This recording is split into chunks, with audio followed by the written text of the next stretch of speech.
memeh langit diciptakeun ku Gusti, bumi diciptakeun ku Gusti acan. Encan ayana naon cek Gusti Allah kuntu kanzan lam kuring teh simpenan anu teu kanyahoan ku sasaha rek anu nyaho aja cenah naon kakarak Gusti Allah hiji.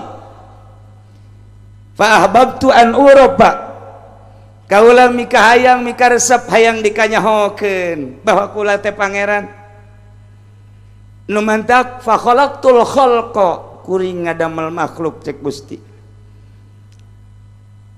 Qabadtu min nuri dicokot ti Gusti, dijadikeun lauhil mahfuz, dijadikeun aras, dijadikeun kolam, dijadikeun langit, dijadikeun malaikat, dijadikeun bumi, dijadikeunlah terakhir adalah makhluk. Ieu kabeh nu pertama dijadikeunna adalah nur Kangjeng Nabi Muhammad sallallahu alaihi wasallam.